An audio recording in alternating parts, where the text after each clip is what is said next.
Oh, come on now, guys. Are you still going out in the woods? This world is a strange one. Before mankind deforested thousands of square miles of land to create their civilizations, Mother Nature ruled. And let me tell you, Mother Nature is horrifying. I mean, there are some insanely creepy animals out there, many still undiscovered. There are tragic things that have happened in these forests, things that often play in a ghostly form of repeat. So when you dare step foot into the woods that you see today, you're taking a gamble. Who knows what you'll see, and who knows how long you'll even last out there. Enjoy these allegedly true stories of haunted forests. Now throw on your hiking gear and pack your tombstone. I don't think we'll be coming back. Now let's begin. I live just outside a small rural village in Ireland.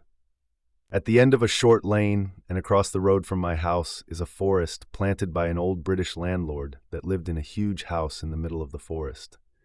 The graves of the man and his family are still there in the woods today, and they date back to the 1800s. This forest has an extremely well-known reputation for being haunted in my small village. You see, when my older sister was around 13 or 14, her and a few of her friends decided to go for a walk to the end of my lane when they began to hear chanting coming from the forest as if a ritual was taking place, as if that ritual had hundreds of participants. What makes this even creepier is that the forest apparently was used extremely often by a satanic group back in the day. They used to sacrifice children with blonde hair, or so they say. My sister's horse would never pass the graves in the forest, and it'd be extremely spooked even going near them. My friend has told me he saw a dog-like figure run at the speed of light by him when he was walking through the forest one day to get to the local football pitch. Unfortunately, I'm here today to share one of my own stories from that very forest. It happened on Halloween last year when I was 14. Me and my two friends, who we'll call Jim and Bob, were doing what we usually do, hiding in the forest, drinking, trying our best not to be caught. When we were ready to go home, we began walking, but we were soon distracted by a loud bang coming from the forest. It was so sudden and loud that it startled us. We all stopped walking. We stayed still for a long while, but eventually we agreed it was nothing, and we began to carry on our way. But only moments after we continued, a loud scream came from the forest, a scream like someone was being attacked. "What was that?" Jim shouted. Now we were scared, beyond scared, all of us except for Bob, who was more curious than scared. "Let's go find it," Bob insisted. I agreed, and after 2 minutes of convincing, so did Jim. We ran into the center of the forest, directly towards the sound of the scream. We came across a hut made by my next-door neighbor and his friend.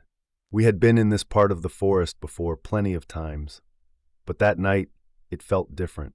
It felt like we were being watched, like we weren't supposed to be there. I think all of us were finally a bit spooked at the same time, so we turned around and began to go back to the track. It wasn't until we were a fair bit away that I decided to tell Jim and Bob about the movement I saw and heard inside that hut. Bob also said he saw a pair of eyes peeping out from between the gaps of sticks. I'm not sure if he was telling the truth or if he even believed my story. Maybe he was just trying to scare us. We were almost back to the track now when I caught a glimpse of movement up ahead. It looked like a tall man wearing a long black coat. "Did anyone see that?" I asked. In silence, the others nodded, and they beckoned me to be quiet. Jim then whispered, "We should follow it." I thought this was a horrible idea, but when the other two took off running through the forest, I could only do the same. The moment we all took off, the figure also began to move. We finally found a small opening to cut through the track, which we used. But once we got on the other side, there was nothing there. No trace of a person ever being there, not even footsteps in the relatively muddy ground. We all agreed to call it a day before we saw something else in those woods. So we made our way out of the forest as fast as we could, but not before we heard one last loud bang, followed by what this time sounded like a deep laugh. Only instead of being from within the forest, it was coming from right behind us. Luckily for us, we were right beside the small opening which we used to get in and out of the forest. I still walk through the forest almost every day, but the bangs and screams and laughs, I've luckily never heard any of that again. Story number 2. I'd like to start by saying that no matter how bizarre this story sounds, it actually happened to me. I grew up in Nova Scotia, Canada, and I moved to Ontario when I was 7 years old with my father, mother, and younger brother. Every summer, we'd return to Nova Scotia to visit my grandparents and other family, all of whom are still there. My grandparents live on a hill with woods all around them. They have a big backyard before it reaches the tree line.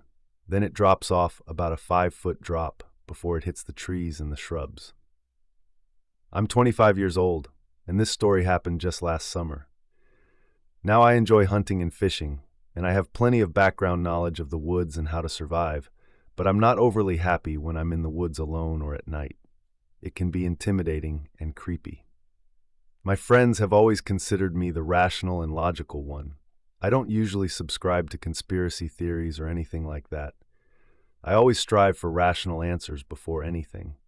However, I've yet to find one for what I saw and experienced in the woods on my grandparents' property. When I'm down at my grandparents', I always volunteer to mow their grass on their sit-on lawnmower, since they're older and it's a lot to mow. Well, one sunny afternoon, I got their lawnmower out and I began to mow around the edge of the property, making sure not to fall next to the drop, and I was steadily working my way into the center to get finished. Whenever I mow, I always smoke a Captain Black cigar with a white plastic tip at the end because it helps me pass the time. By the end of the session, I usually go through 2 or 3 of them. When I finish one, I make sure it's budded out, then I simply throw it into the drop-off where the trees and shrubs are. As I am mowing, I finished one of the cigars and threw the tip into the woods, then kept mowing as usual. As I made another round on the lawnmower and I came back to the exact same spot, I noticed a plastic tip was now on the freshly mowed spot, the spot I'd just mowed a few minutes earlier. I stopped the mower and got off because I knew I threw that tip into the woods and it was the only cigar I'd had so far and nobody else smokes them in my family but me. I picked it up and sure enough, it was the same one I just threw in. It was still warm and I budded it out a certain way that the plastic tip was bent and split a little, and this one was the exact same. I went a few feet and looked at the drop-off into the woods, and that's when I saw him, or it, there standing about 20 feet away from me by a fallen tree. It was a tall, human-like creature. It had long arms and a thin, slender body sunk over, but that wasn't what I noticed first. The face was blank. There were no eyes, no mouth, nothing, just flesh. It was dark in color. I couldn't make out if they were wearing a dark coat or if it was just part of its skin.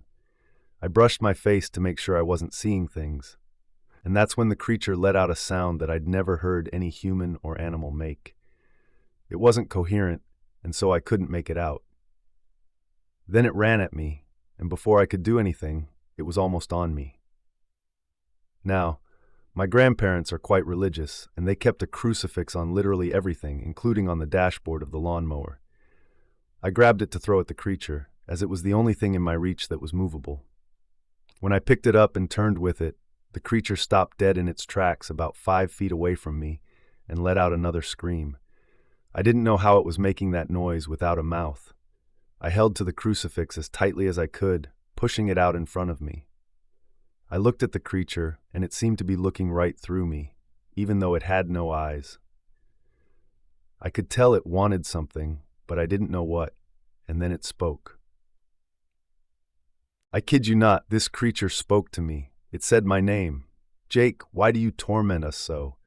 It said in that horrible, twisted, sick voice, cocking its head like a curious dog. Then the creature turned and ran into the woods, leaving me in the grass holding the crucifix with my heart pounding out of my chest. As soon as I could gather myself, I ran into the house and told my grandfather what I saw, but what he said next sent a cold chill down my spine. He said to me, "I was wondering when someone else was going to see him. That's why I keep all these crucifixes about. That thing is some sort of demon." He asked me if it came onto the property. I said no. He said that a priest came out and blessed this house and property, so that thing never came onto it after that. It had in the past, my grandfather said. I asked him why he never told us, and he said because he didn't think we'd believe him. He didn't want to talk about it anymore after that.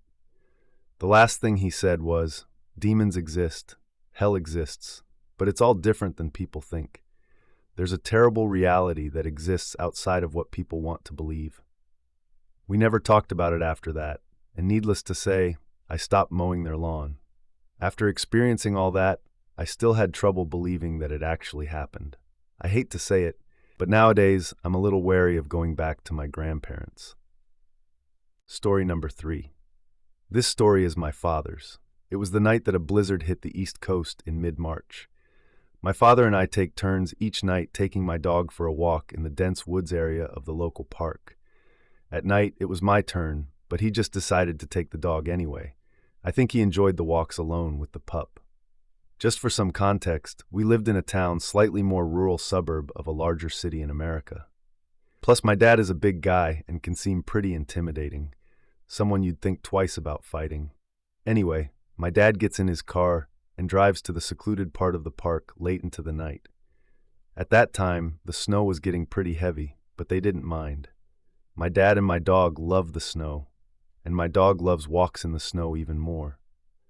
When he arrives to the parking area, he sees a man leaning against the tree at the edge of the lot, rocking back and forth. It was a strange and kind of creepy sight, but my dad quickly dismissed it, thinking that he must be walking a dog of his own and just taking a break.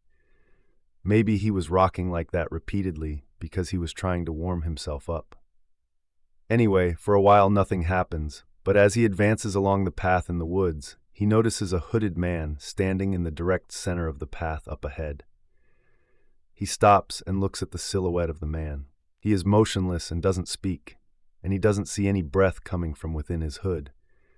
Even though it was so cold, he could probably see the breath from a ladybug. Well, seeing no reason to make a fuss with this weirdo, my dad walks right by him and keeps on going, but he notes that the dog has her tail between her legs and head down when they pass by. Literally seconds after passing the strange figure, my dad turns around, but the path is now empty. There's no one there, not even a track in the snow. This doesn't make any sense because for the man to take off in that time, he would have made a lot of noise, his feet crunching snow under his weight, and there is nowhere to go on this path. At that stretch of it, there is only small brush and dead shrubs on each side, which would have made lots of noise if he were to jump into them or even pass by. At that point, my dad was very weirded out, and he continued down the path a little quicker now, but only a few minutes later, he sees the same hooded figure running at him over his shoulder. Before he can spin around, the dog must have noticed first, because she flips over at breakneck speed to put herself between my dad and the figure. She puffs up and begins growling deep and aggressively. She's a big enough dog that could snap any drugged-up lunatic into a sensical mind, so the stranger stops dead in his tracks, then stretches his arms out, in which the only way I can describe it is a T-pose, the way it looks when an NPC is being designed in a video game. My dad and this man just stare at each other for a minute, before he sidesteps away and continues walking. Now realizing the man must no longer have the intention to try anything against a big dude and a big dog like that. Instead, my dad is now thinking of how he's going to pass this man on the way back to the car. But when he reaches the spot where the man had been standing, again, he's no longer there. My dad curiously searches for his footprints to see where the madman ran off to, but he only finds confusion when he notices he left absolutely no trace of himself being there. You may be thinking the snow covered up his tracks. Well, that may be so. The thing is, my dad's old tracks as well as the dog's were still very much visible in the trail. My dad was certain this was the same spot because of a fallen tree nearby that can be used to mark it. Nothing else happened for the rest of the walk. My dad and the dog were both very nervous at that point, and they tried to get off the trail as soon as possible. My dad is the type of man who rarely talks, the type of guy who doesn't crack jokes out of nowhere and doesn't even tell stories. So the night he came home telling me this tale, I believed him without a shadow of a doubt. I'm honestly glad it was my dad who experienced this, not me. I'm much smaller, much skinnier, much more vulnerable to someone who's trying to hurt me. To this day, I believe those woods are haunted and that what my dad saw was far from a man. Maybe they used to be a person, but they definitely aren't anymore. Story number 4. At the time of this story, I was 17 and I lived in Texas. When this incident occurred, I was living in a small town by the name of Cleveland, Texas. The Trail's End was the name of the estate. It was a trailer park buried within the woods. It was a place easily overlooked, and I'm not quite sure how my mother's I have two even found it. Cleveland is approximately an hour and a half from Houston, but that's with my mother's erratic driving. They're both EMTs, and they often had 48-hour shifts. This left me, my sister, and my brother at home alone with 2 dogs quite often. There's a pit bull and a Doberman pinscher, and my siblings and I had a chore of taking the dogs out every night before we went to bed. Having watched quite a few horror movies, what I was most deathly afraid of was werewolves. No matter how much I told myself they weren't real, I was still deathly afraid of them. So heading out at night was something I never desired to do. So out of fear, I told my 15-year-old petite sister and my 12-year-old brother to take them out for me, even though I'm older and bigger, and simply more capable of holding on to a Doberman's leash better than the both of them. In spite of that, I still was just too scared to go alone, or at all. Now our Doberman was a European warlock, bred to take down boar and bear alike. Her back reached about Fort Tuis, and she weighed 160 pounds. She was a massive dog, capable of taking down anything, I thought, as we'd seen before. No joke, I watched her take a buck down by herself, leaping up and grabbing it by the neck and pulling it to the ground. It was quite a sight to behold. It was even funnier trying to explain it to the game warden. We had to explain that we weren't unleashing her to kill things, that she had gotten loose by accident, so that's why we had to walk her on a leash these days. We couldn't risk her being put down. For one, she was part of the family, and 2, she was a $3,000 dog. Anyway, not even 5 minutes after sending my brother and sister outside, both of the dogs had pried themselves from my sibling's hand. Something that I knew would happen. It was my fault, and I should have known better. My siblings came into the house crying. They were apologizing profusely. I, being the one that should have felt guilty, hushed them and asked them to accompany me to find the dogs. Their response was, of course, because none of us wanted to get in any trouble. We readied ourselves with extra leashes, flashlights, and our bikes. Well, their bikes. I didn't have one, so I'd be running that evening. We began our trek through the silent roads of our neighborhood. They explained that the dogs had run off into those woods. This was believable, as that's one of the only places they could head off to. The 2 of them parted ways with me. They would check the streets while I walked through the woods. I warily agreed. I wasn't fond of the idea, given the only thing popping into my head at the time was a werewolf, but I obliged. Trying to rub out the thoughts of scary movies in my head, I'd rather confront my fears than face a month of grounding. So armed with a flashlight and my shoes, I walked. There were fresh dog tracks, and they looked like they were large enough to be my Dobermans. So I pressed forward.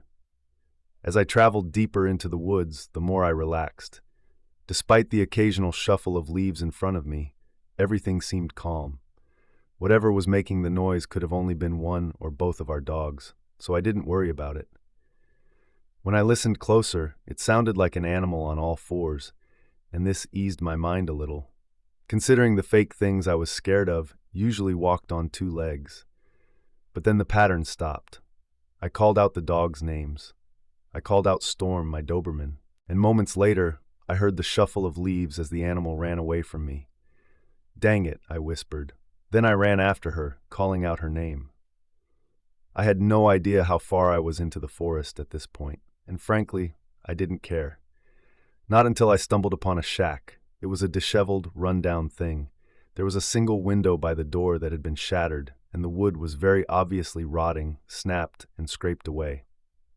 Though it sounds like a bad idea, I switched off my flashlight. If there was anyone inside the shack, I didn't want to draw their attention to me. Hypocritical, I suppose, considering the next part. I don't know what compelled me to do so, but I reached for the doorknob of the shed. I twisted it and heard a click, confirming that it was unlocked. I slowly entered, cautiously, finding newspapers scattered about, some as old as 1962, all the way up to 2013. I cocked my head curiously and reached for one of the papers. It listed comics, missing people, and available occupations. Just the boring, typical stuff. Then it happened. I heard footsteps outside the shack, drawing closer, and they didn't sound like an animal's. They came in twos, heavy twos. It was the telltale step, step, step of a person. The only difference here was they sounded like they wanted to be heard.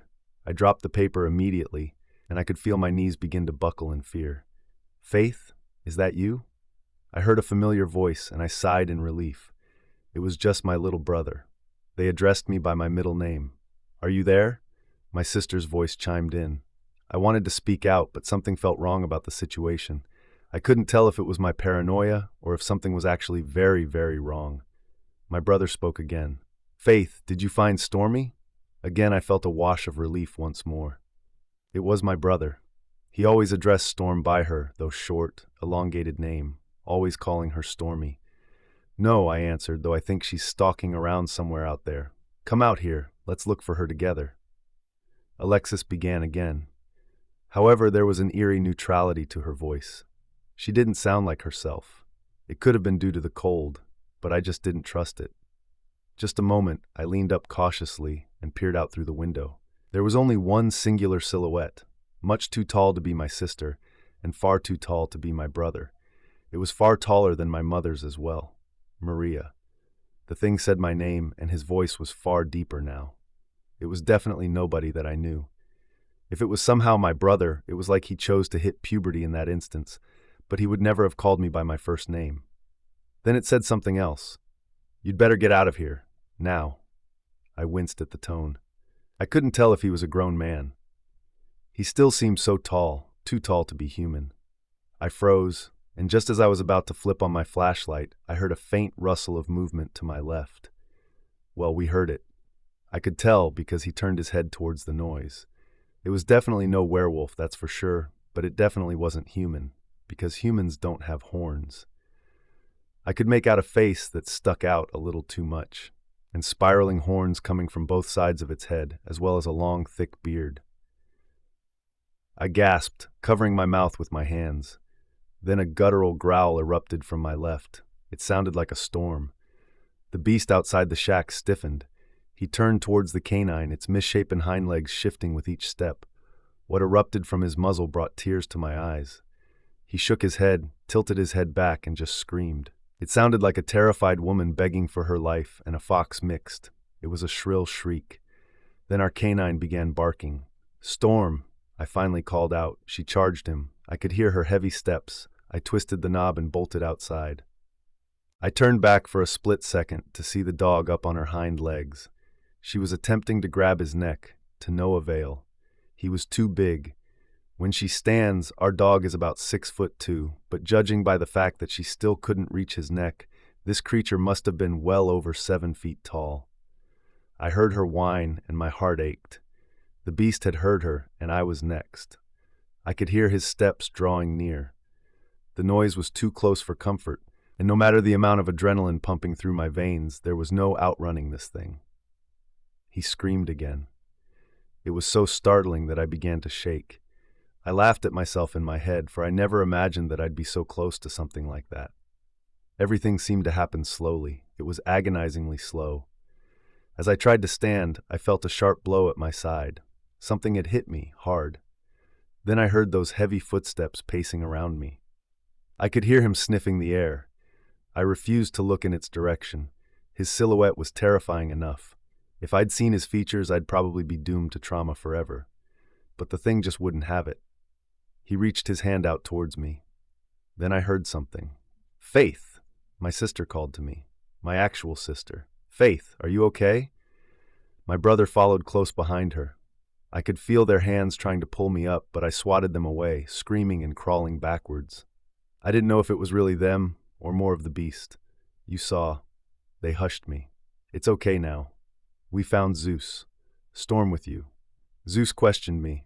I shook my head, and just as I was about to explain my concern for her well-being, Storm trotted towards us. Her nose and her chest were injured.